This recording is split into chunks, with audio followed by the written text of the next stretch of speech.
Impesu iyikhambi lesintu elingenabungozi. Kubantu besifazane liyasiza ukunyusa amazinga e-estrogen, lihlambe isibeletho, linyuse namazinga okuphinde uthole umntwana, linyusa libuyise imizwa yokulangazelela ucansi, likhuphula ukugijima kwegazi nokwenza kube khona ukukhupha kokushisa esithweni sangasese, yehlisa ubumanzi, iphinde iqede nephunga kwesitho sangasese. Ingxube yamakhambi ethu abantu besifazane ithakwe ngemithi ebalwa kuyo onamathela nokuyimithi-ke esizayo kakhulu kubantu besifazane ukuze uthandeke. Iphinde futhi-ke kube khona imithi kuyo le ngxube ehlambululayo ikhuculule konke ongabe khona kuwe ngaphakathi okwaziyo nongakwazi.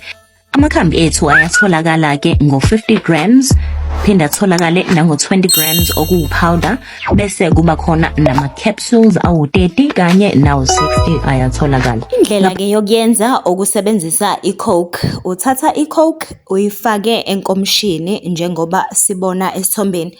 Emva kokuyifaka-ke enkomishini ungabe sewuyifaka-ke ku-microwave mawufuna into esheshayo, kodwa noma ungayibeka estofini nje uyifake noma kwi-saucepan noma ebhodweni elincane engangenkomishi bese-ke uyayibilisa. Izothi-ke mayisibilile inhloso yalokho ukushisa i-acid noma ukukhipha i-acid noma ubuhlohlozi kuyo-ke i-coke. Emva kokuthi-ke ukhiphile ubuhlohlozi-ke uzobe sewufaka-ke ispoon se-coke kule upowder wakho-ke ufake phakathi bese uyakulinda-ke ukuthi ukuhlala isikhashana. Uma uyenze ngebhodo wayipheka impesu ungayifaka khona phakathi ngesikhathi kubile konke ndawonye-ke bese-ke uzobe sewukulinda-ke kuphole bese uyakuphuza-ke.